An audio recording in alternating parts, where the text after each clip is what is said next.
You've reached Hotel Pacifico, your 5-star destination for BC politicos. Press 4 for room service. Press the star key for your hosts Mike McDonald and Kate Hammer. Hello, guests, and welcome to Hotel Pacifico, your go-to destination for the latest information, analysis, and insight into all things political in BC. There's a hum around the hotel today as we put the Labor Day weekend far behind us and focus on September 19th, less than 2 weeks away, the first official day of this year's provincial election campaign.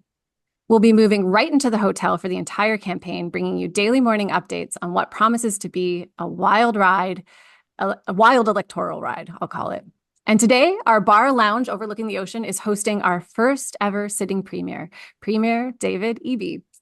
We've had former premiers, current opposition leaders, a current cabinet minister, but today we'll welcome our first current premier as the 2024 election contest gathers steam. And I'm glad to share that Conservative Party leader John Rustad has also booked a stay at the hotel, but I'll get more information on that later. Today, let's welcome our guest. Welcome to Hotel Pacifico, Premier David Eby. Hello, Kate, Geoff, Mike, nice to see you. Thanks for having me. Thanks for coming on. Thanks so much for coming. So, Premier, you're a political veteran. You were elected in 2013 in Point Grey, re-elected twice, served as Attorney General, Housing Minister, and then acclaimed NDP leader in 2022. You're now seeking your second term as Premier. So tell us why you believe you and your team should get a second mandate, or a third mandate if we count John Horgan's 2017 win. What's your elevator pitch for this election? Well, the pitch is pretty straightforward. British Columbians are facing big challenges, and they're not unique to us in this province, whether you're talking about healthcare or rising interest rates or global inflation. But what is unique is the solutions we're putting forward to deal with these big challenges. And we're just starting to show progress. Whether you're talking about rents, we're finally seeing rents starting to come down. We're building 4 times as much housing as Ontario. On healthcare, 300,000 people have a family doctor who didn't have a family doctor a couple of years ago. On our economy, we're the fastest growing big province by GDP, whether you count from the beginning of us forming government or in the post-pandemic period. And we need to build on that. And what's being proposed on the other side is a race to the bottom, is getting rid of all of the things that have made us strong in this difficult time, that have responded to these big challenges. And I just don't think we can afford to go back to the old status quo. Premier, you look back just a few weeks and you had 3 opposition parties. You've whittled that down to 2 now. Is there a message you have for people not ready to follow Kevin Falcon into the Conservative Party that you're hoping they hear in the next little period of time about the NDP and its offering? Yeah, and Geoff, it's been an obviously eventful couple of weeks since Mr. Falcon gave up, and what we've seen is a lot of people who were previously always BC Liberal voters and were signed up to support BC United coming over. We raised $400,000 in the first 4 days after that announcement. Even just today, we've seen 2 high-profile and competitive BC Liberal, BC United candidates endorse our candidates in Coquitlam and Lardville and in Delta, Repiquelon. And I hope we're going to see more of that. The specific message to those voters is, look, we understand you've been left without a political home, that you've never voted NDP before.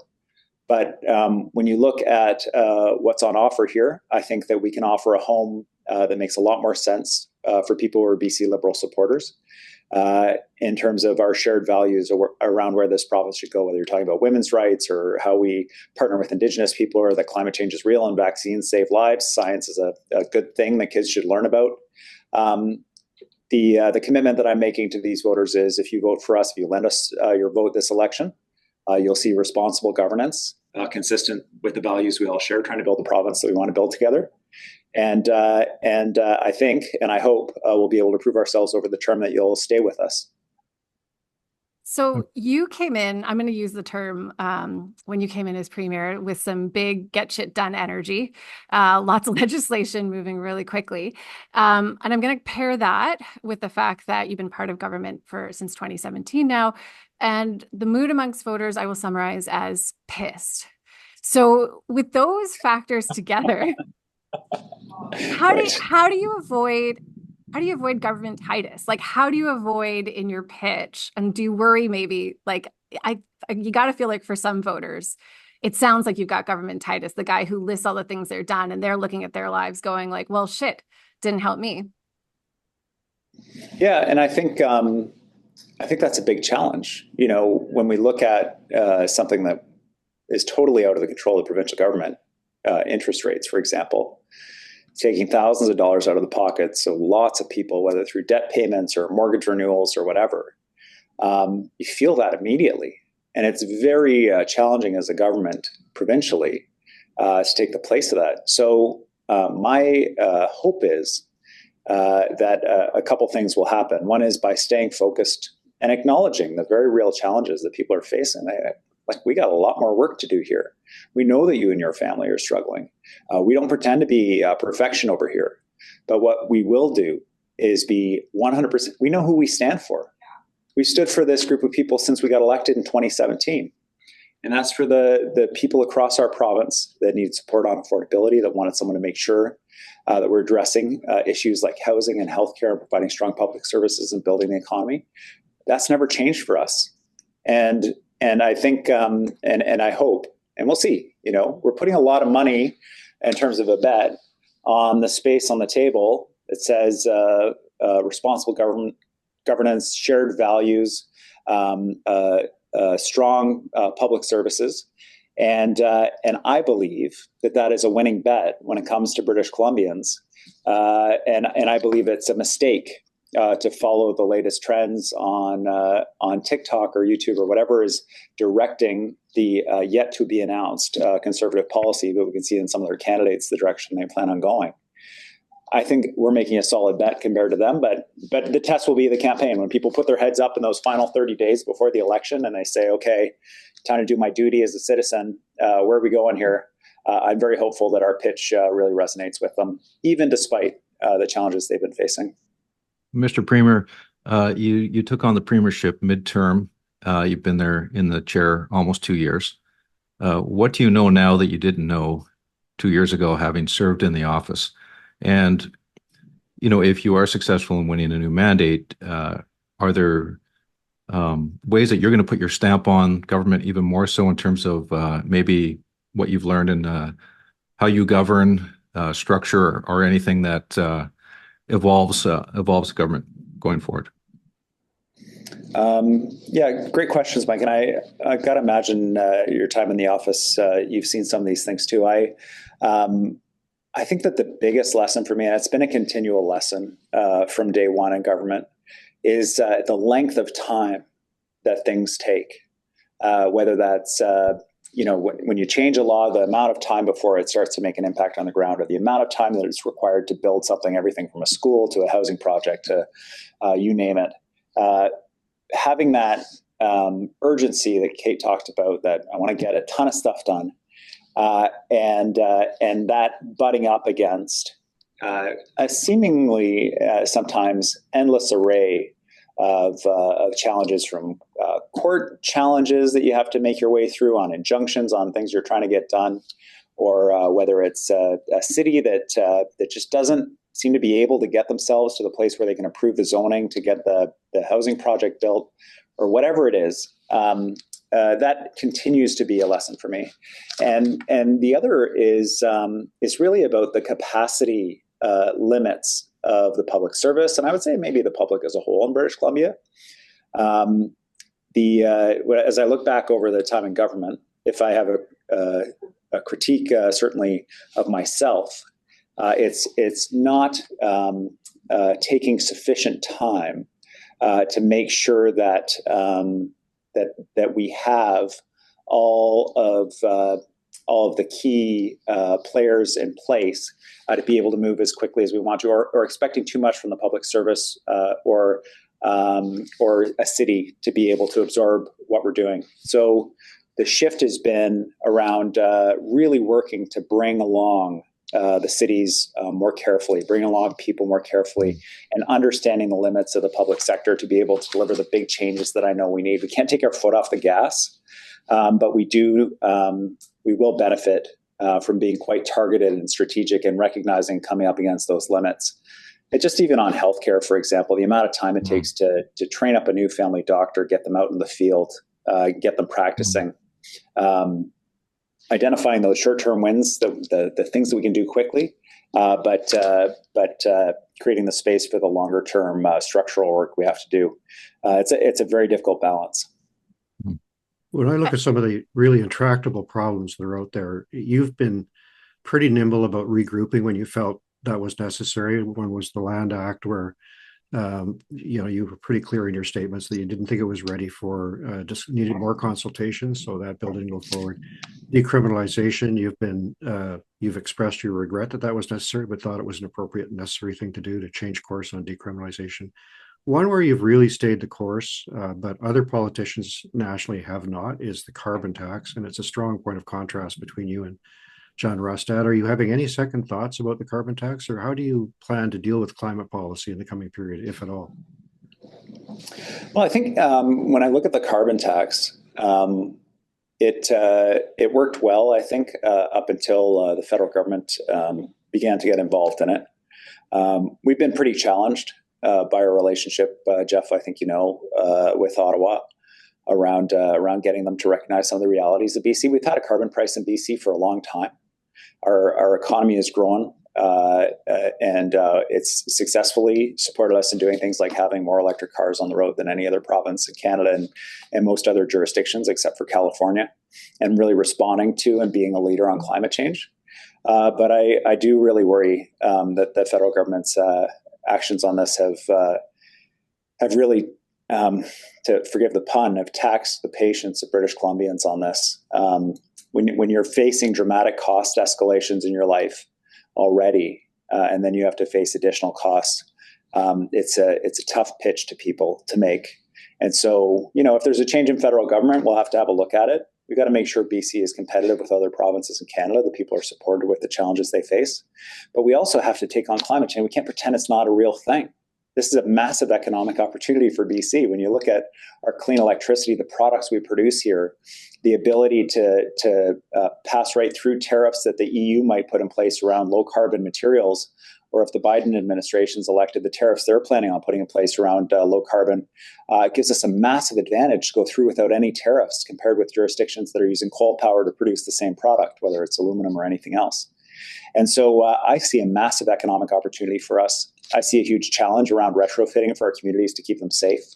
And I see a need for us to do our part for our kids with the wildfires we've seen and everything else. That is a stark difference between the Conservatives and the BC NDP in this election, John Rustad's Conservatives.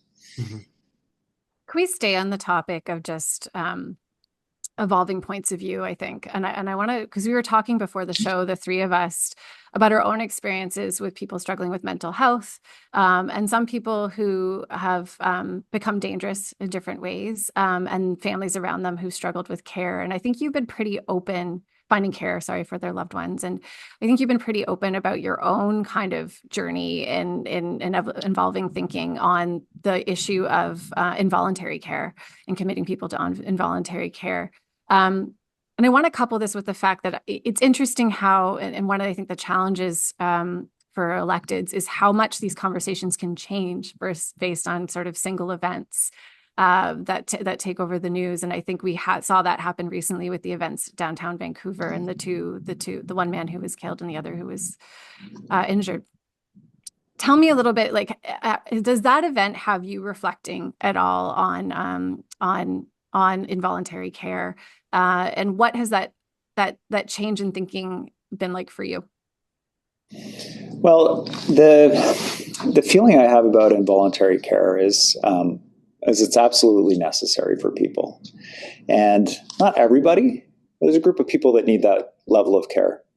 The piece that I was talking about in the leadership campaign, where ultimately I was acclaimed when I was talking about involuntary care, is about really measuring. We talk about people's rights and autonomy and government overreach and all these other things.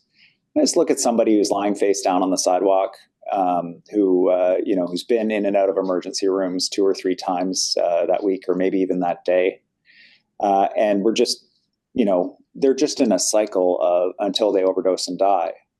and say, I can't imagine that we feel that their rights are being respected by letting that cycle play out. But at the same time, you grab that person, you say, hey, we got a treatment bed for you, ready to go. Are you in? They would say, no, thank you. And so we got to be able to do better for that group of people. The work that we've really focused on since my swearing in, and certainly before that, Geoff can tell you about the work we did to consolidate treatment and bring it all together in a unified system across the province, is to expand that treatment, 600 new treatment beds, and then to use innovative approaches like the St. Paul's Hospital one, where you attend with an overdose and you can go directly into detox on site. You can go directly into the treatment bed on site, and you don't have to wait on a list. You don't have to go anywhere else. You don't have to go in a taxi, none of those things. And it's been hugely successful. And we're looking at expanding that across the province. Having that voluntary care channel be available, an easy phone call. Now we have one phone number across the province you can call when you want treatment. I think it creates the license that's needed for the involuntary care side. If you can get in a voluntary way to the treatment you need, and that's available for you, I think that's a necessary precondition to a dramatic or any kind of expansion of involuntary care. And there's this group of people that our province is seeing with serious brain injury because of repeated overdose, synthetic opioid addiction, and mental health issues. These are people who are yelling at the sky in the street. You know, they're lying face down on the sidewalk, or they're in some limited circumstances, they're involved in violent attacks against people, as we saw last week in Vancouver. This is the population that I am very keen for us to do better on. They don't do well in hospital. They use drugs. They don't do well in long-term care. They scare the staff and the other residents. They don't do well in supportive housing because they attack their neighbors, or they're very poor neighbors for a bunch of different reasons. And so where do we provide the accommodation? How do we respond to that? And jail, the judges won't put them in jail. You're mentally ill, you're addicted, jail is not the place for you. And so that is the work that Dr. Vigo is doing for us right now. I look forward to having more to share about that this week. But to really make sure that this population is supported as best as possible, is kept comfortable, and they get the treatment. And some people may even be able to rebuild their lives, but some people may be in care for the rest of their lives. That's what we're seeing right now.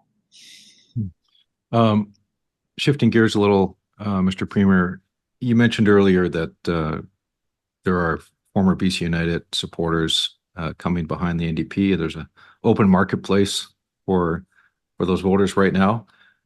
One of the unifying underlying kind of bedrock principles of the BC Liberals over the years was fiscal discipline and balanced budgets, which arguably have kind of come off the list of priorities, at least perception-wise, post-COVID compared to pre-COVID. With the significant deficit your government ran this year, and uncertain prospects for what future budgets look like, how do you what you're offering to voters who are concerned on the fiscal side? They may be concerned about Conservatives on other issues, but may be a little wary about government spending. What's your message to them? Yeah, thanks, Mike. I think this will be a theme during the election and a discussion during the election. I think we're at the bottom of the economic cycle. The Bank of Canada is finally lowering interest rates. It was devastating for BC, given the overweight we have in the value of property here. People have bigger mortgages; it's more expensive for them when interest rates go up, and we're seeing a global slowdown in the economy, which has had huge downward pressure on resource prices for BC, everything from natural gas to wood to minerals to you name it. And when you look at people who are right now not buying and selling homes because of interest rates, or they're not going out for dinner, all the revenue streams that come into government other than personal income tax are way, way down. And so there are two options. And it's the same for families. They're feeling pressure on their budgets in the same way. There are two options. One is we continue to do the work around building out our public healthcare system, supporting people through these times when they are struggling for food or they're struggling in other ways. Or we cut. And those are literally the binary options, because the proposal that we're seeing from the BC Conservatives is there was one number in their healthcare plan, only one, and that was a $4 billion cut to healthcare. And I just don't think that's the response right now. We have a commitment. We have to be on a path for balance as a government, and we'll continue to make that commitment of declining deficits and path back to balance for the BC government. And we have to do something else, which is recognize the fast growth in our province, that we need to be building schools and hospitals and roads and transit systems right now. And the benefit of doing it now is it's cheaper now than it will be later. It would have been cheaper before had we done it, but it's not okay to have kids in Surrey that don't get to go to an adequate school. It's not okay that the fastest growing city doesn't have adequate hospital space for the population that they have. Those investments get made up front. They get paid off over a generation as that facility gets used by the generation. But we're in that position where we're having to build right now in our province. And that'll be the discussion. And the interesting thing about that, and the important thing to recognize, is it's not divorced from the overall performance of the economy. You know, the fastest growing GDP of any large province post-pandemic, or since we formed government, second lowest or third lowest unemployment rate in all of Canada, second highest or third highest, depending on the month, private sector job creation. And we're doing it, no offense, but we're doing it without Ottawa. You know, the BC taxpayers are sending money to Ontario right now through equalization payments. We're sending $13 billion to Quebec in equalization payments. And the federal government's spending $20 billion plus to build battery plants in those provinces. You know, if we saw a fraction of that back here in BC, it would be quite transformational. But, you know, we're not. And so we're doing it on our own. And so that's why I think we have one of the, if not the strongest economies in Canada. And we got to keep doing it. We got to keep doing this work. So this is a really good example of what I was talking about with the challenge you're facing with kind of governmentitis. And I'll say, like, I came from Ontario, I guess 5 years ago now, and I've watched Doug Ford manage his budget very differently and get some more permission from voters, I think, to even do it. Like, all the comparisons you make to other provinces and how BC is ahead are absolutely accurate. But, you know, the governmentitis point is that I think for voters, there's this real kind of emphasis on what the budget looks like and deficit spending. And it becomes sort of, for them, emblematic of what they're feeling in their real lives. And I'm wondering, like, because I'm hearing you clearly, you're saying we're doubling down on this chorus that that people will buy in and are ready to vote for in this moment. We need to invest in public services and invest in supports rather than cut. Like that's the bet you're making. Can I couple that with the fact that, you know, the polls have really been in favor of the Conservatives over the last, 9 months. And so what makes you confident that that bet that people want investment and not cuts is going to work? I really look forward to the RIT period, when people are poking their heads up and they're saying, okay, what's on offer for us this election? What are the potential directions that the province could go? I look forward to the debates with John Rustad. I spend a lot of time talking to people in this job, and it's corner of the province. Town halls, community meetings, call-in shows, 2 this morning with South Asian community. And the number one concern that I hear from people is particularly housing affordability generally. And then number 2 and 3 are things like healthcare or other kinds of government programs or supports that people think should be there or not there in the way that they want them to be there. And so I believe people when they say that those are their priorities, those are their interests, those are concerns. And I think you just look at housing. How do you address the housing crisis if you're not committed to build the homes that people need, whether through the private sector or through social housing or supports for seniors in housing? When John Rustad was asked, what are you going to do about housing? What are you going to keep of the NDP housing program? He said, not much. And so when we put up our proposal versus their proposals, I think it's responsive to the concerns and interests of British Columbians, far more so than a suggestion that now, at the bottom of the economic cycle, is the time to reduce supports for people when they're struggling the most. I just think that that is understandably, and it should be a much tougher sell. People need these basics. It's strange because the change in the Conservatives' fortune is driven as much by Pierre Poilievre as anything that John Rustad did or didn't do. And you've seen Pierre Poilievre now plunge into the provincial realm and take you on a few points, which I don't think would normally be the case for a federal opposition leader. If you're reelected, do you have any concerns about how you're going to work with Poilievre or his government if he's successful as well? What's your take on that? Well, it's challenging. I was really hopeful that we would be successful with Ottawa.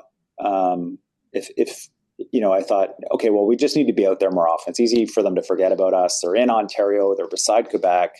We just need to be more physically present, and we were physically present in a way I think was not the case before, and the results were the same or worse in terms of federal support for our programs out here, and I find that very frustrating. We had some wins. There was some good. There's been some good work we've done together, but boy, getting the attention of Ottawa right now on BC priorities is a huge, huge challenge. And I work with Danielle Smith in Alberta. I've worked with Doug Ford on criminal law reform, pushing Ottawa to make some changes around bail rules. And I worked with Andrew Furey, Newfoundland, federal Liberal, or a Liberal premier in the traditional understanding of the word Liberal, and not the coalition. They have a Conservative party out there as well. And so I'm working with these leaders of different parties, and we work really well together. I am sure that no matter who is in Ottawa, my approach will be the same. We need your support on growing our province's economy, on the Trans-Canada Highway, on goods movement. We need your support. We need you to step up to support us, particularly around mental health and addiction treatment in our province. We're ground zero for what's happening right now in Canada. We want you to provide fair per capita funding for British Columbians the same way you do across Canada. We don't ask for anything special, just the equivalent treatment to other provinces. And I'm hopeful that's a pitch that resonates regardless of political party, whoever forms the next government. Well, so certainly Pierre Poilievre hasn't had a hard time, hasn't missed, certainly you, if not BC. He seems to have picked you as a preferred point of contrast. Can I build that up actually and just maybe riff on something on maybe where there's some contrast in the Poilievre brand and you?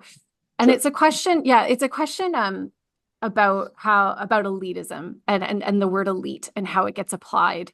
And I want to, in particular, I love bringing this question to you because you're someone who's very open about how your legal training, which by some measures would be considered elite, but your legal training is a big asset you bring to government, and that that kind of understanding of legislation is really helpful to apply. I've heard you say this elsewhere.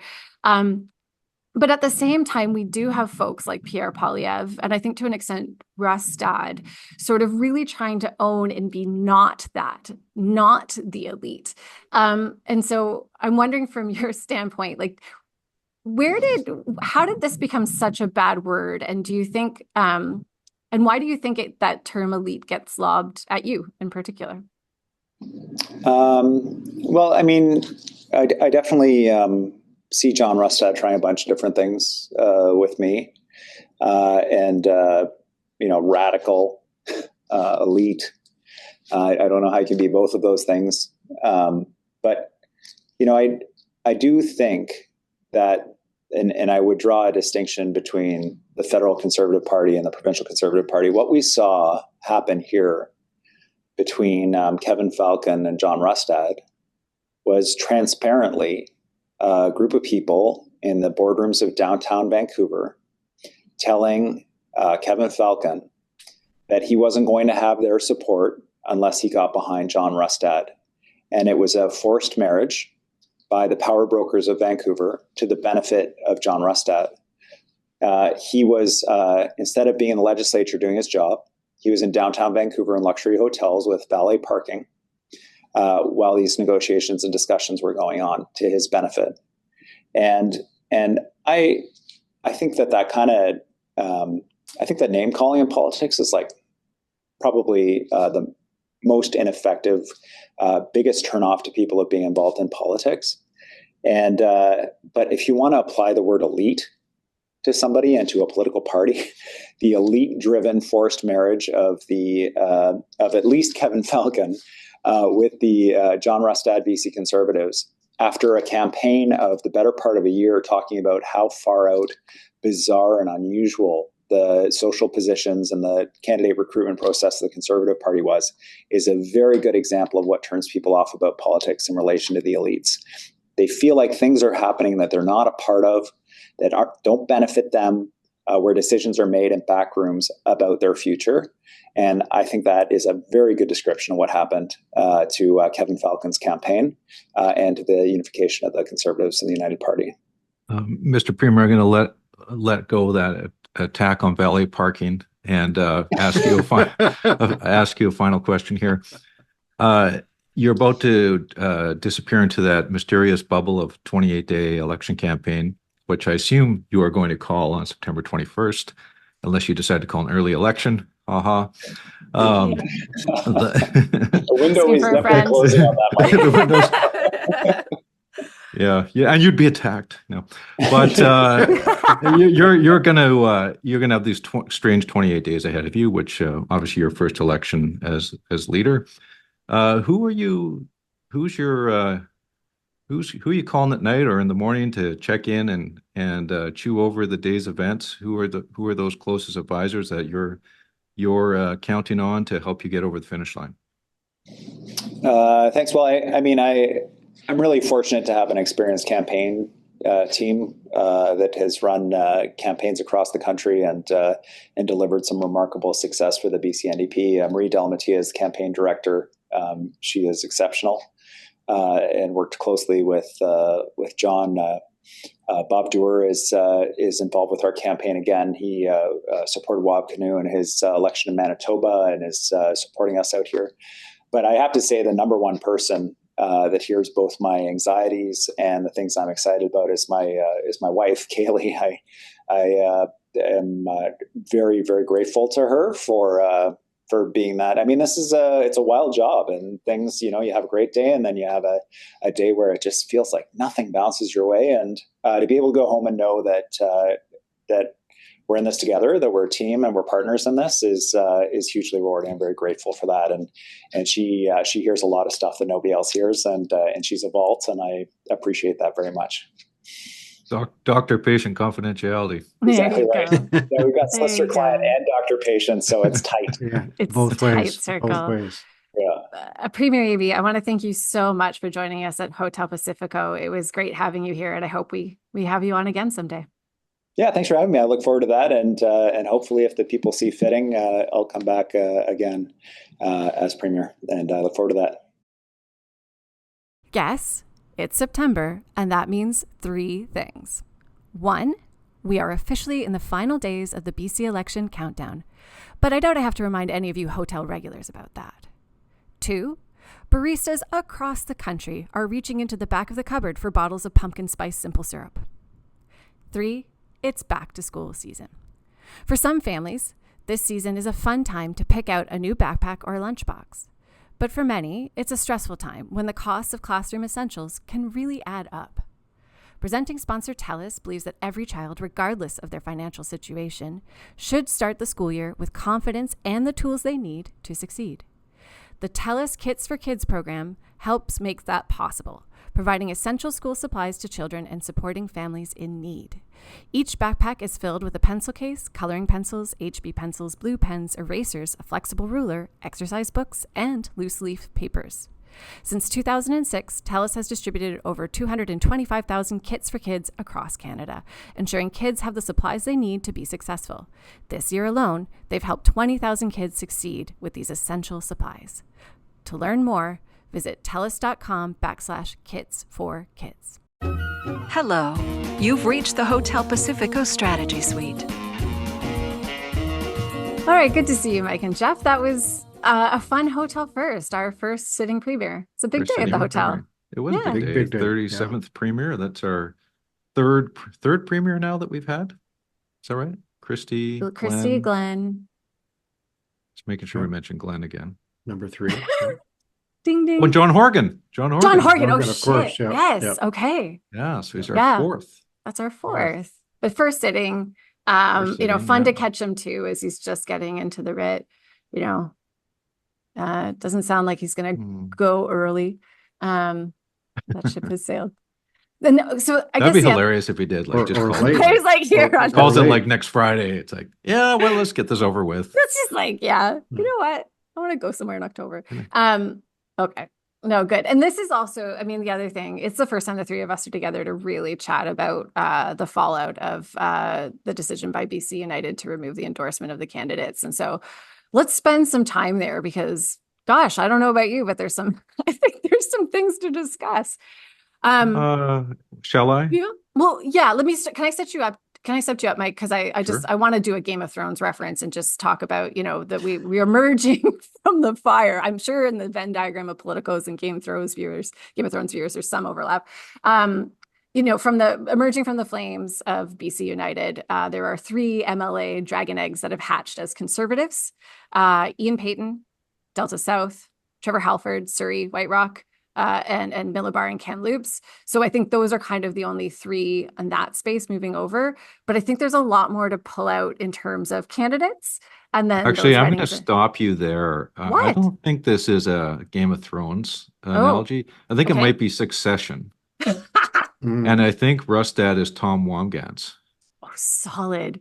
Oh, that was, How's that? man, I bow to you, sir. Nailed it. How's Okay. that? Okay, How's that? let's run with that. Maybe we could ask our viewers to submit their pop I culture guess I analogies. better watch Succession. Jeff is like, what is going on here? Oh, you do need to watch I guess I better Succession. watch Succession. Yeah. Okay, but Maybe then who is the Rupert Murdoch character? Who is Logan Roy?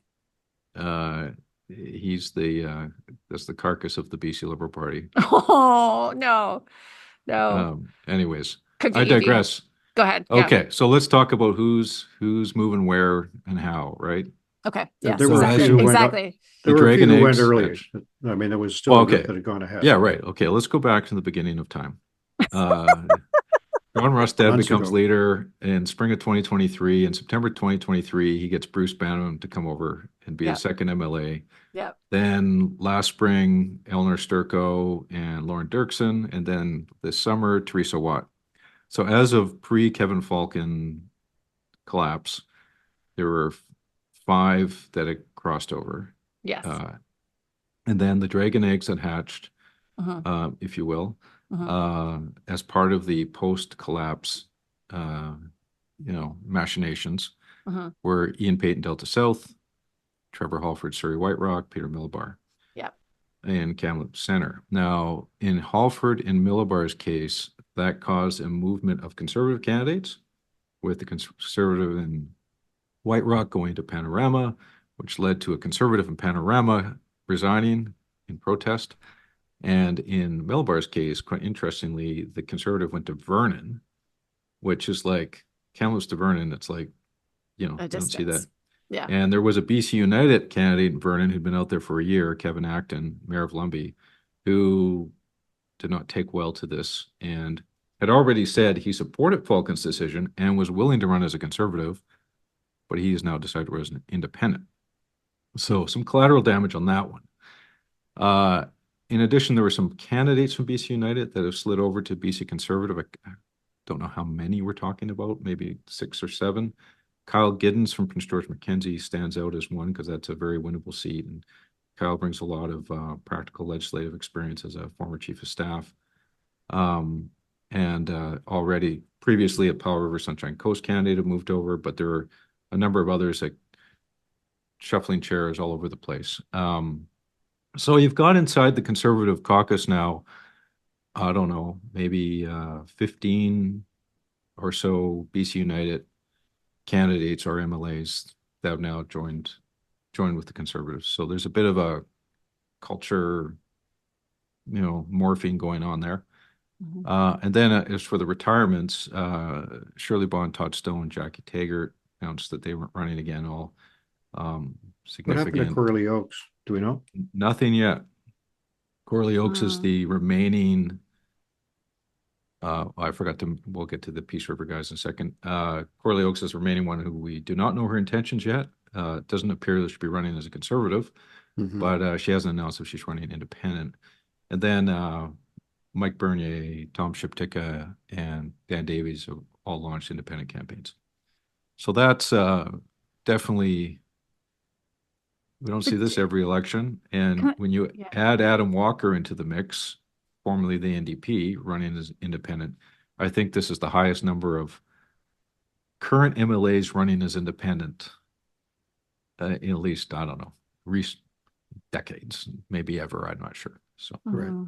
Since the party system was brought in 1903. But there are also, in many cases, people who can't just be brushed off as a lost cause because they, in the case of some of the, especially the BC United ones, have decades in some cases, or at least a long record of big majorities. So they will carry a big clout in those local elections. Whether they can carry it across the line is a different question. Well, and then are there some ridings where they can, even if they don't carry it across the line, they can change the math, right?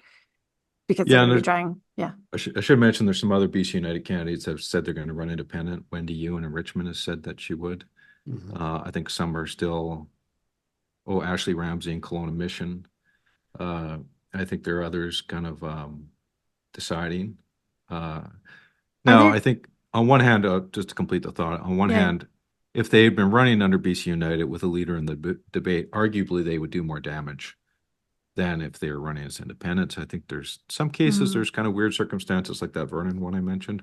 But writ large, I would contend that the number of seats where the vote split has been resolved now, I think surpasses the collateral damage of what the fallout is of the independent candidacy. So I think it's net advantage Conservatives. Net advantage. Okay. That's an interesting assessment. Well, absolutely. Absolutely. And that's why it was done that way. But what's so peculiar, and now I hope we never have to discuss BC United again, is that it after being hit by a ballistic missile named Falcon, it now remains as a shell, still fundraising, and still with some names on the ballot, apparently with the consent of the leader, who is still Kevin Falcon. So it's a really bizarre state of affairs, but not that important. I agree with Mike. What's happening on the Conservative side is relevant. Can I ask a question? Like I was a bit like your sense, Mike, of how it comes that we have the big announcement, removing the endorsement, and then it's just recently the email went out to say, and no, BC United's not disappearing. Like, why was that not decided earlier? Like, what's the what's the criteria for they have to win a certain percentage of the vote now to remain a party, BC United, and they're saying they're going to do it. Like, they're going to continue to why exist. are they deciding to run candidates? Yeah, it's, to avoid being deregistered as a party. No. So I was reading this morning. It's not that they have to run candidates. It's actually that they have to maintain. They have to earn. That's for the money. There's two different things. Yeah. Well, no, but they're related, right? Like, I mean, you have to run candidates to win votes, but it's actually not the number of candidates. It's the percentage of vote that decides whether you remain registered as a party. I think it's you can run candidates. The communists run candidates every election, and they're registered as a party. And thus far, the communists have not made a breakthrough, not since Geoff left. Okay. My point is, can resist. Sorry. Okay, but the point of my question is, why are we hearing now that they're saying they want to continue to exist? Because I think when the news broke around Labor Day, right? Like that felt ambiguous. Well, I'm not sure Falcon ever said he was. Well, first of all, he doesn't have the power to deregister the party. Yeah. The party executive and the members can only decide to do that. But he would have. Kevin has the power over nominations. But he would have been, but obviously he would have been in conversation with them. And he had the support of the party executive to do that. Yeah. But the party executive did not say we're disbanding the party. And they have to, by running a few candidates, they're staving off deregistration, which I think takes 2 consecutive elections of not running candidates. Deregistration was never a risk. This is about having a pocket to put some money in, which would come from public finance, which Kevin Falcon opposed, to pay off the massive internal debts which he incurred. This is my reading of it. I don't have any insight. Well, I don't think they're going to make any money on running 3 candidates and getting any taxpayer who knows? subsidy money. But this whole thing was just clearly conducted as a coup by him. And he did what he needed to do to forestall any candidates from running, but they're still finding a way to get a couple out there for reasons that I suspect have something to do with money, because they're asking for money. That he spent allegedly all that money to rebrand and borrowed that from constituency funds. So some of these folks who are running as independents, of course, have to start over. They already were fully funded as BC United candidates, but they've lost all that money. Bernier, for example, says that. And so they got to start over again, and they can't use the brand. So it's just chaos. Well, so the candidates in this cycle are, they're out of luck, right?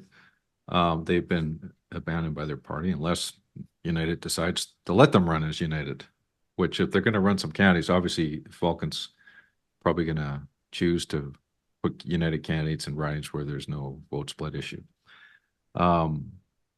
After the election, the party executive and the members of the party, they presumably will have a convention at some point where a lot of this is going to get aired out, and they'll have to decide what they want to be when they grow up.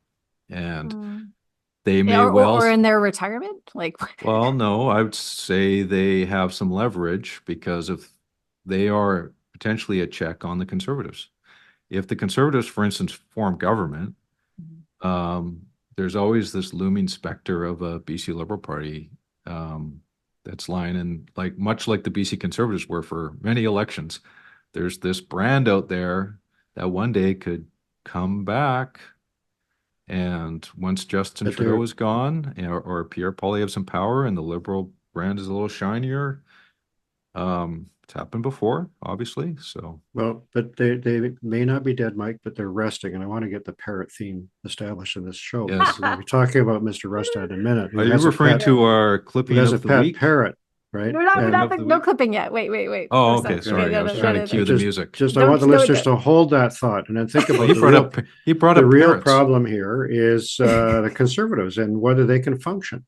Yes, and I think that's an important question because we have a voting assumption here. The voters have an assumption that they understand what Rustad's all about, and I think we see every day that even he's not sure some days.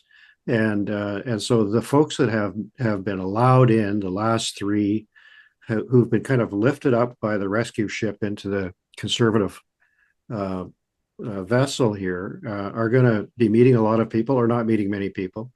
The episode that occurred that was, I thought, most striking, which I wanted to get to at some point, at least on the minibar, if not here, but is the strange controversies that have erupted online, which would take a long time to explain, between staff leaders of the Conservative Party and others. And I think it's a sign of problems to come. I think Angela Isidoro, who's obviously a very energetic guy, who's been involved in politics for some time with some mixed results, was very quick on X, formerly Twitter, to put Tom Shapitka out of his misery. One of those pretty experienced, well-respected local BCU MLAs who was hoping and giving interviews to Stephen Quinn on the CBC about his hopes to somehow find his way into the Conservative fold, learned on X from Angela Isidoro that he was not going to get a call by 3:00 as he hoped.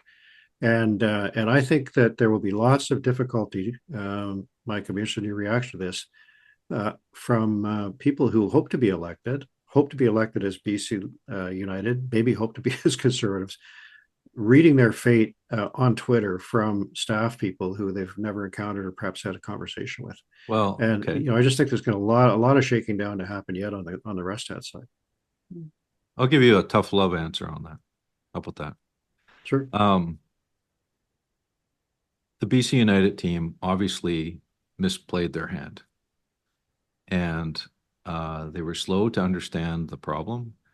They had many on-ramps for negotiations much earlier, where they could have maybe directed events more to their liking, and they didn't, and things got worse and worse and worse.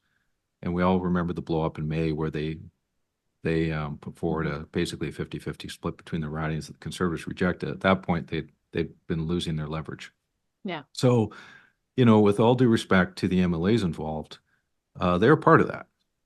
They were part of that. They didn't stand up and yell for something different. No, but something else, Mike. I agree with all that. I'm trying to look now at the opposition, which is the Rustad Conservatives, and I don't see a finely oiled machine there. What I see is a kind of an unruly crowd of people who are getting some of the edicts issued is it on not Twitter. is it not I mean, it may not be a finely oiled machine, I think you said, but my point though is that they have look at the results. Sure. They have managed to usurp the leadership of the free enterprise forces in dramatic fashion. And it may be, a couple guys in the basement making it happen with a hot brand, but regardless, what's left is the anecdotes of guys like Tom Shapitka finding out his future on Twitter. But that's the sign of someone who was on the losing team and couldn't call his own shot at the end of the day. And that's maybe brutal, but that's what happened here. BC United just got completely outfoxed by the Conservatives. I think though, like you can give them their credit for what, you can give them credit for their ascension and the success they've had, and still just based in some kind of basic facts of how they've come together, the BC Conservatives, I think underscore Geoff's point that they're not poised to run a disciplined campaign. And I would say, two really good, two really good points, they're all new, so many newbies, so many new to the political. And then the other thing is just like the fact that I think John Rustad has been really clear in saying he's building an assembly of people for like that, where he's going to welcome diversity of thought. And he like wouldn't whip the vote and like sort of stoking and encouraging this, like have your own view attitudes. Like, I'm like, those two ingredients there mean it's not going to be some You may well be run. right. You may well be right that they're not going to run a disciplined campaign, but the results belie that at this point, based on the last at least 6 months, where they have been like this and the NDP have been flat. They belie the point. Like they show have me been that successful. The NDP are going to show me that the NDP are going to run a 28-day campaign based on what we've seen this year. They have run a successful campaign. I'm not necessarily going to call it a disciplined campaign. Those are different things.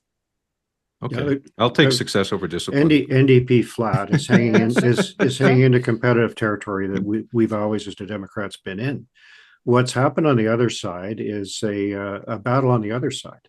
And I take your point. It'd be wrong to underestimate John Rustad, but it'd be also wrong to overestimate what is a gong show in so many respects. Like finally, Rustad, who had refused to drop her before, dropped the woman who thought that 5G cell towers are a genocidal machine. He refused twice to do so, and then finally, as a result of all that stuff, I guess away she goes. I know.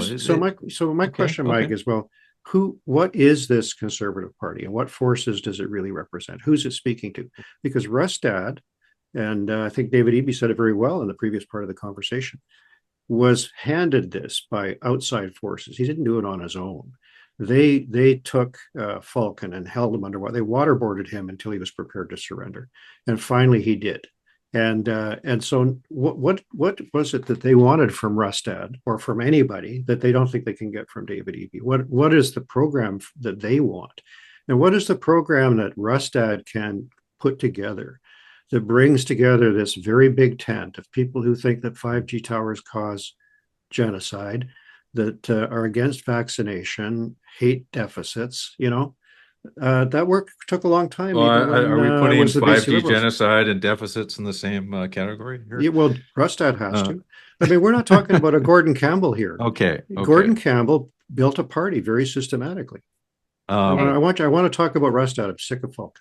Okay, we will. Okay, but Mike called tea. Mike called the tea. Which we respect at Hotel Pacifico. Yeah, look, I'm not in favor of candidates who talk about 5G genocide, just to be perfectly clear. No, I never thought you did. Notwithstanding all of our concerns about, never mind. So, okay, but let's look, it's messy. Yes, it's messy, but every time they're going to call out Rustad for the way he handled the candidate, they're just going to shove Selena Robinson back in the NDP's face and look at the way they treated Selena Robinson. I mean, there's always, for whatever complaint there is on these process issues to the Conservatives, they got one they can drag up on the NDP. No, as but I well. want to go to You don't like the content. Falcon deal? Well, look what happened to Angelia Perderay and the NDP leadership.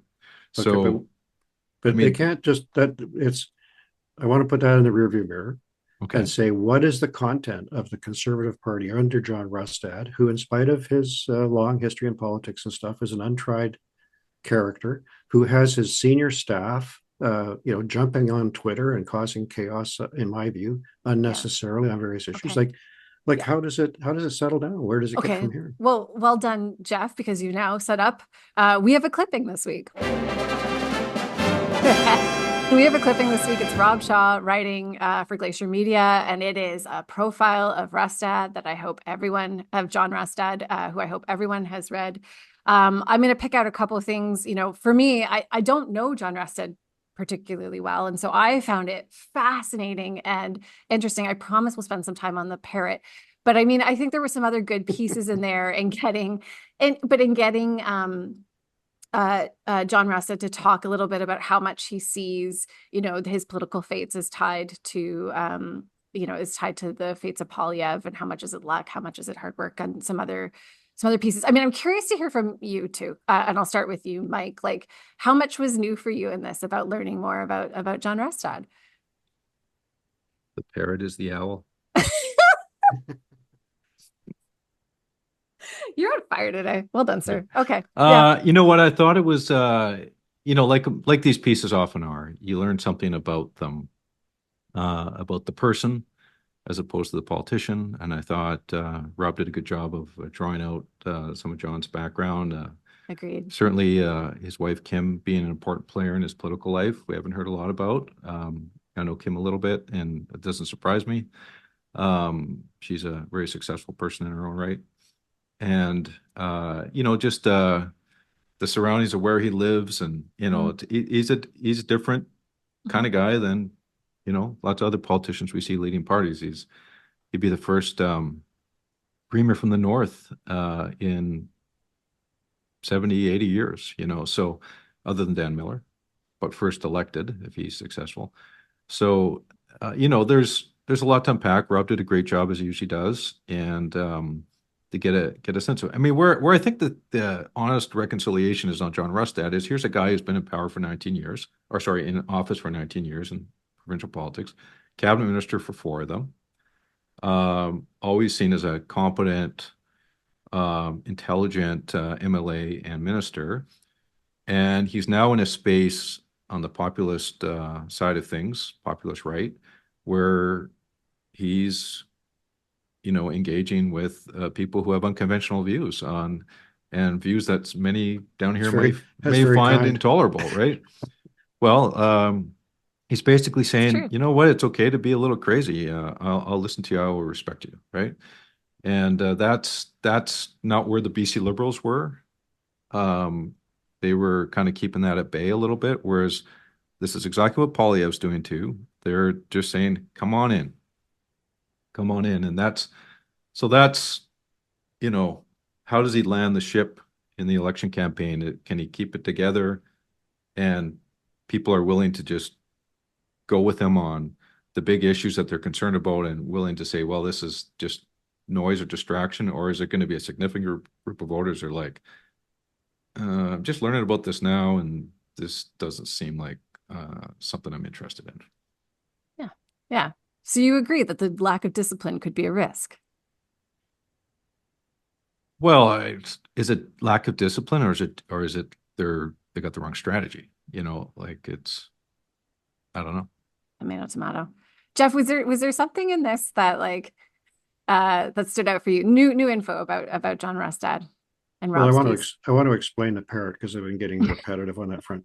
So Shaw disclosed that John Rustad has a pet parrot. I can't remember the exact name, but they live to 80. BRD, which I also have questions about, but thank you. Yeah. Anyway, that's the parrot's personal name, but the species of parrot. These are very big.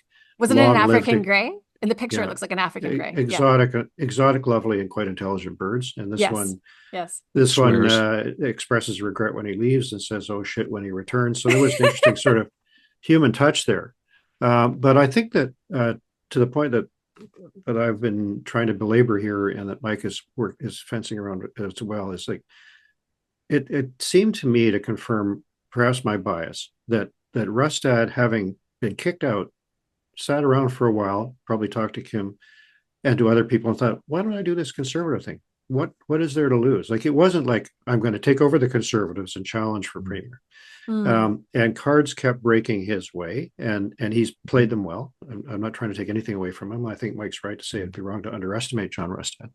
But now it's at the point where big campaigns with millions of dollars on the line, $250,000, $300,000, $400,000, $500,000 a day being spent, decisions have to be made. And the question is, who makes those decisions, and are they understood? And is there confidence across the whole team that they're being made wisely and with the right information? And so we're seeing a lot of people rush to this bandwagon, and a lot of people begging to get on and being turned away. There's going to be a lot of difficult dynamics, which you would not find in a party that had been established a bit longer. And I don't want to take anything away from a lot of the people involved in the Conservative Party. They're obviously pretty sharp people. And some of them have come from other political battlefields where they've done very well. So we'll see what happens. But he's got his hands full, in my view. And what David Eby is saying is that John Rustad is very risky. He's a very untried person as leader of the Conservatives. He's been a great, reliable, and comprehensive representative for that region of the North that he's been with for so many years. But when it comes to things like reconciliation, where he voted for UNDRIP and now says he's going to tear it up, or where it comes to things like auto insurance, where British Columbians have had hundreds of dollars of rebates each year and some much lower fees, and he says he's going to go back to the old, much more expensive model. When it comes to healthcare, where he's got a very mixed up view, as far as I can tell, the NDP saying a $4 billion cut, but certainly going to start delivering by some unknown other non-government agency, which strikes me as got to be corporate or privatization. These are all things he's going to have to flesh out and deal with. And he's not going to be able to deal with it just by, doing a handheld selfie TikTok kind of thing, saying, it's a bit desperate in my view, and maybe I'm just too old for this stuff now. But when the main response on social media is what the Conservatives call their NDP bullshit meter, I kind of go, no, you're not in that league right now. You're in a different league. You're in a league where it's for all the marbles for the government of BC, and you're going to have to step up your game a lot. Maybe they can. We'll see. Yeah, that's a really insightful angle, Geoff, particularly your sort of observation about what we now know about how John Rustad came to lead the Conservatives, and sort of maybe what wasn't behind that thinking. I want to add something and get your response to it, because I think one thing I was thinking as I was reading this was, because I'm someone who, as I said, doesn't really know John Rustad. My impression of him to date has been that he is sort of this generic, conservative white guy from the North. And I read this profile and I was like, oh, maybe you're not. He's hard to wrap my head around. I can't kind of box him in as one thing or not. And I think in politics that can be a liability and an asset, but he feels hard to understand. And I'm wondering if you're thinking, if there's anything in this piece that made you think about how much he is or isn't positioned to take shape in the mind of voters, and especially once the writ drops. Did you see who we're going to see and who people are going to understand? Well, you know what's the great thing is? So we're going to get a chance to see him next week. Yeah. And ask him ourselves, and we're going to have the same opportunity that Premier afforded us to kick the tires of leader right on the eve of an election. So I am keen to learn more about this man. So get your homework going, Kate. Sharpen your pencil. Yeah. But I'm going to make before we get hammered in the mini bar. Yeah. I'll just make an observation about polling. The past couple months have seen a trajectory of the Conservatives. And then we've had the BC United. We've seen a couple polls since post deal that have been basically dead heats. But I'm curious in the next week before we convene again whether we'll see any public polls that actually shows anything changing.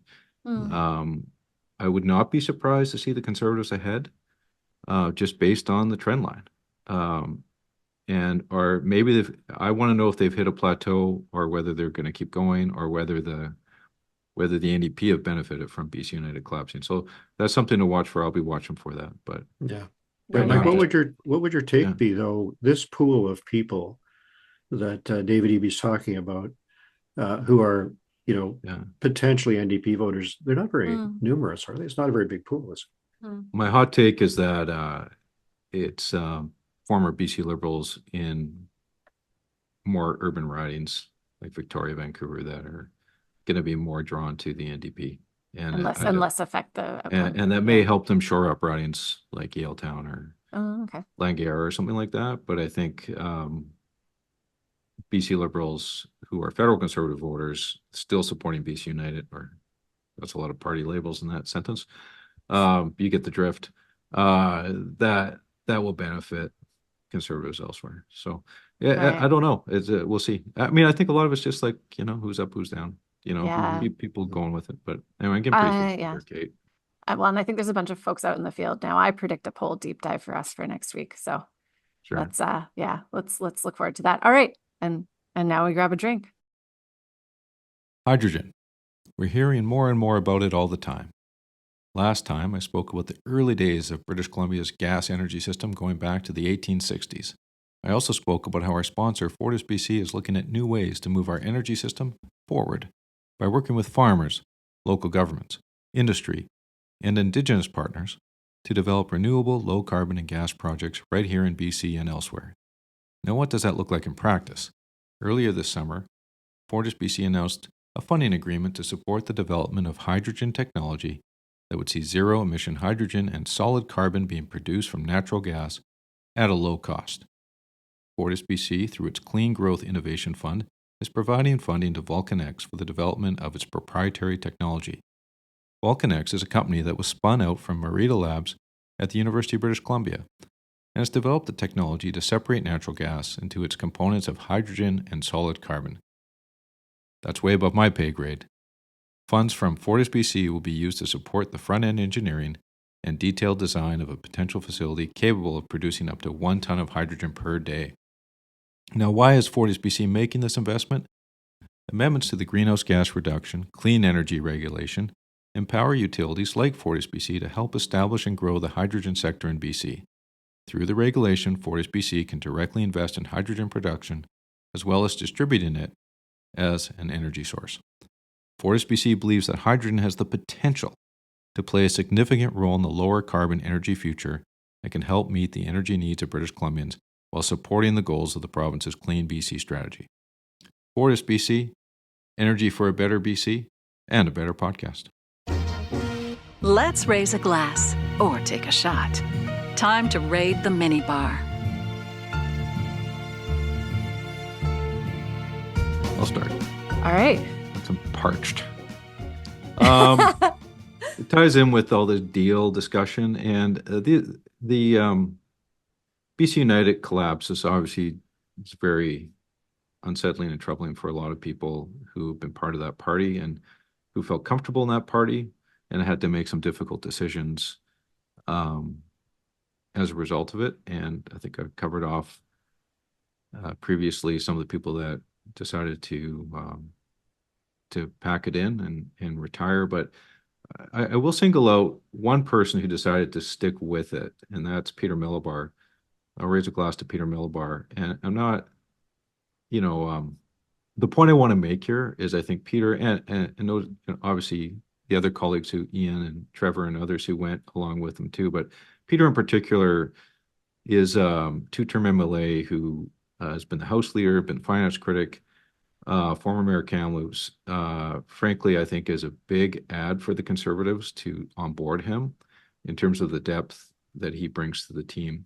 And I think it was probably a difficult decision for him to do it and to leap to another party. It's the only real choice he had other than running independent.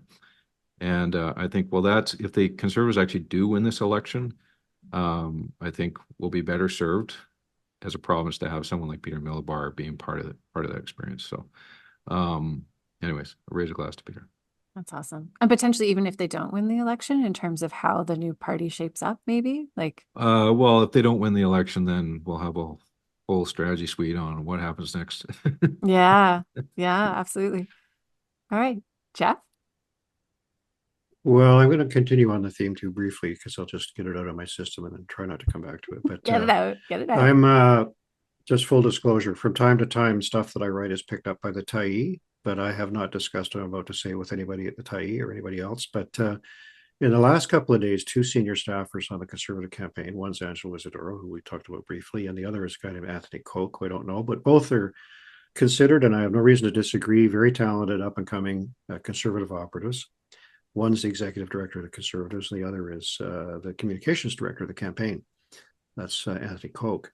Have both gone on Twitter to really kind of lose their minds about the fact that the Tyee journalists have been writing to them asking for comment on certain stories. And I just think, just want to say as a friendly shot, you're wasting your time. I didn't even know about, you caused controversies that did not exist. The questions from the journalists I thought were fair, and nobody really needs to know whether you're going nuts on this. So my take is, and I've been around this a few times in my own career, people on staff should not be in the news. And if you finish a tweet by saying, okay, now I'm going back to work, it's a signal to you that you've been wasting your boss's time. So friendly suggestion. I don't know, Mike, what you were never in the news. I did my best to never be in the news. I wouldn't even let them get a photograph of me. Yeah. So just I guess, a collegial shot to the Conservative staffers. Stay out of the news. I don't think you're helping.